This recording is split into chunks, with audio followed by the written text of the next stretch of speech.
Hello children, welcome back to the lesson Nationalism in India. This is module 8. In this module, we are going to study about end of non-cooperation movement and introduction of civil disobedience movement. In the previous module, we learned about the features of the non-cooperation movement, why it was launched, the Khilafat movement, and how far and the way it progressed, and how people in different sections of the Indian society interpreted the non-cooperation movement.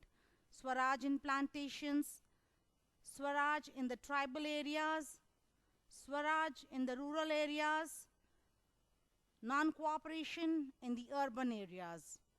Now, in this module, we are going to study about what happened as a result of which the non-cooperation movement had to be brought to an end. And here comes a new phase in Indian history, that is the civil disobedience movement.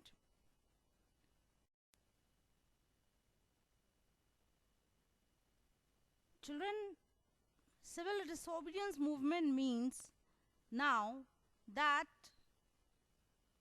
the citizens were going to break the laws and they wanted equal rights, nothing less than equal rights. So the entire country was on the streets. Now, the reason for withdrawal of non-cooperation movement and its effects. See, non-violent incidences were taking place in the country, all over the country, as a result of which Gandhiji thought that the satyagrahis need to be trained for a mass non-violent agitation. As you know very well, Gandhiji was never in favor of violence. He wanted non-violent agitation, and when the non-violent when the non-violent non-cooperation movement could not be carried out, Gandhiji thought that it is better to withdraw the movement, and he declared for the withdrawal of the non-cooperation movement. Some leaders in the Congress, they wanted to participate in council elections. If you remember, when we did the non-cooperation movement, at that point of time, I told you that there was difference of opinion in the Congress. Some wanted to participate in the Congress council elections of 1920, due to which they did not want to go along with the non-cooperation movement. They sensed at that point of time that the people may go violent and Gandhiji would call back the movement, and the same happened. Now, when Gandhiji called back the movement, the people wanted to go for council elections.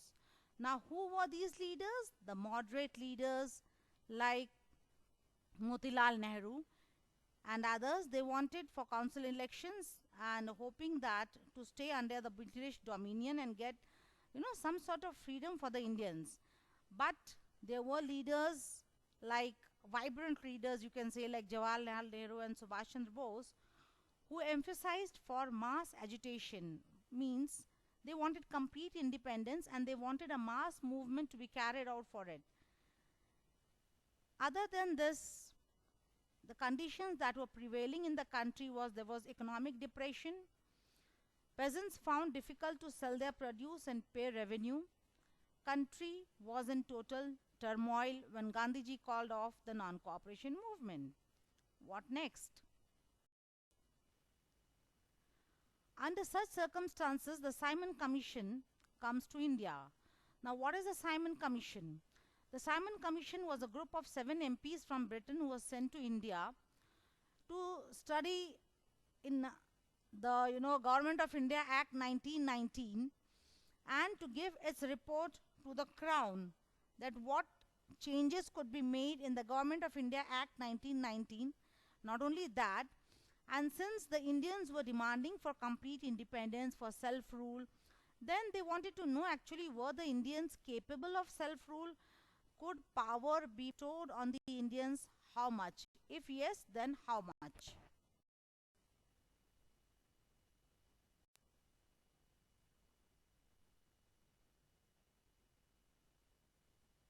Now,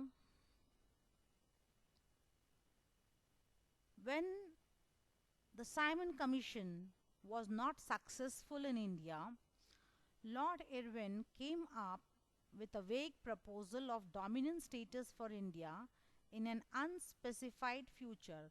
So you can say that this was another step taken by the British government after the failure of the Simon Commission to bring things under control because the country was in turmoil.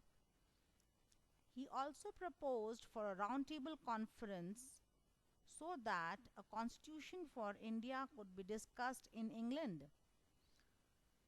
Leaders like Jawaharlal Nehru and Subhash Chandra Bose refused to accept it because they wanted to make their own constitution. If you remember the French Revolution, the National Assembly, like they had drafted their own constitution. Similarly here, taking inspiration from there, Jawaharlal Nehru and Subhash Chandra Bose, they thought of having our own constitution.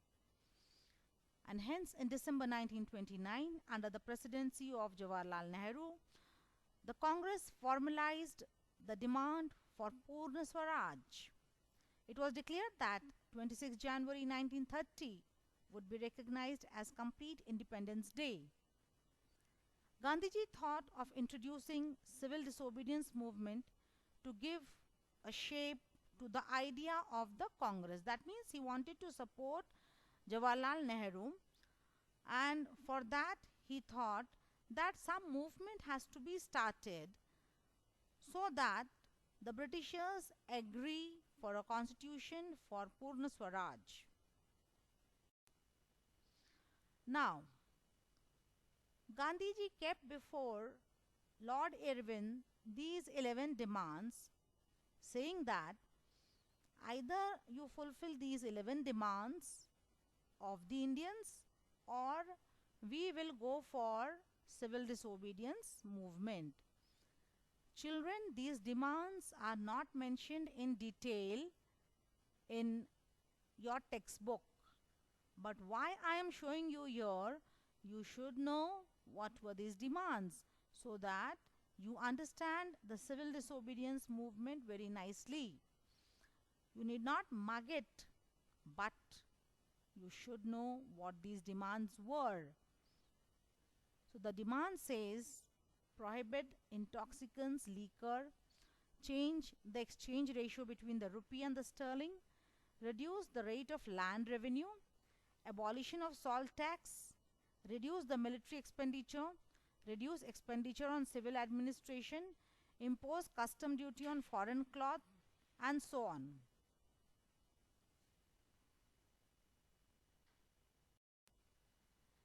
Now, as thought earlier, the government was in no mood of fulfilling Gandhiji's demand. Hence, Gandhiji, along with his 78 trusted followers, walked for 24 days and covered a distance of 240 kilometers to reach Dandi in Gujarat. From Sabarmati, he reached to Dandi, which is in Gujarat. After reaching the sea coast, he picked up a handful of soil from there, okay, and he said that from today onwards we will make our own salt. He urged the Indians that do not buy the salt that is made by the Britishers or sold in the markets by Britishers. He told the Indians, you make your own salt and you sell it, and to the buyers and the makers it was a clear call that you have to make salt and sell your own salt. Now the question comes is why salt?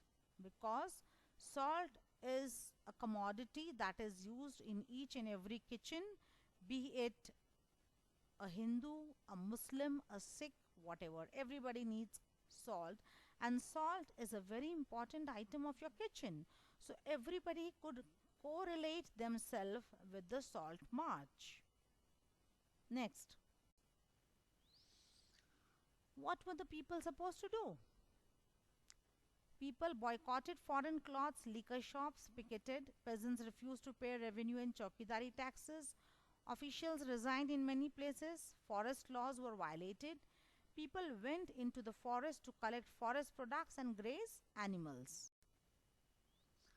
Now, what was the government's response? As usual, government took violent action, strong action, brutal action against the masses. There were clashes between the people at many areas. The important leaders of the Congress were arrested and put behind the bars. Police fired at many demonstrators, many of them were killed. But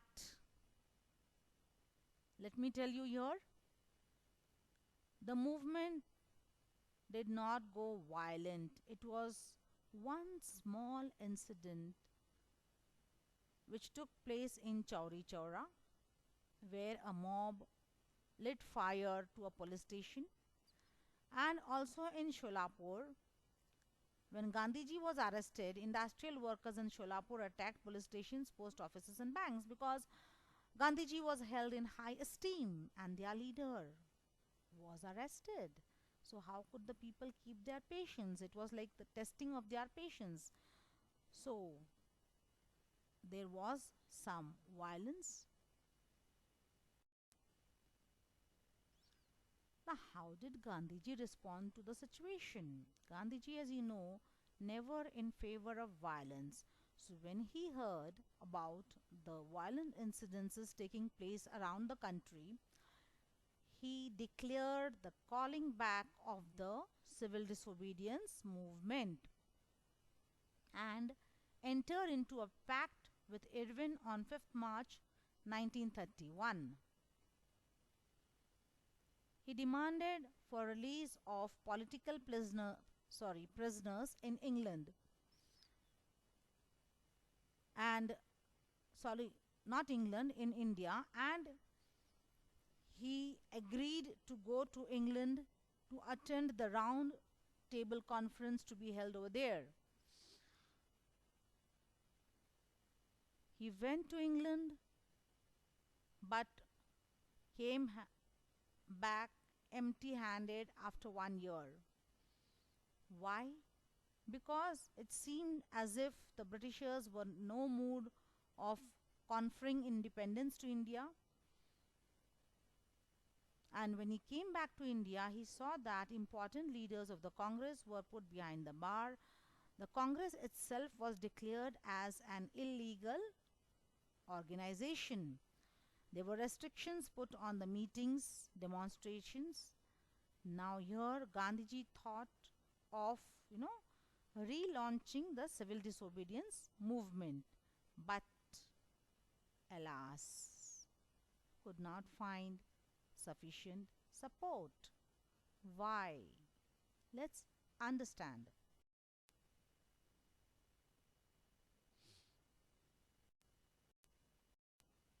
These are the pictures I showed you earlier, children. Now this is government action, the brutality of the government, and you can see the people running hither thither. Okay, they have not picked any arms. Now, here is an important question from your examination point of view. What is the difference between non-cooperation movement and civil disobedience movement?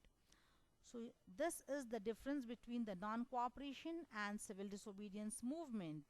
I need not tell you again. You can copy it down or you can learn it for yourself.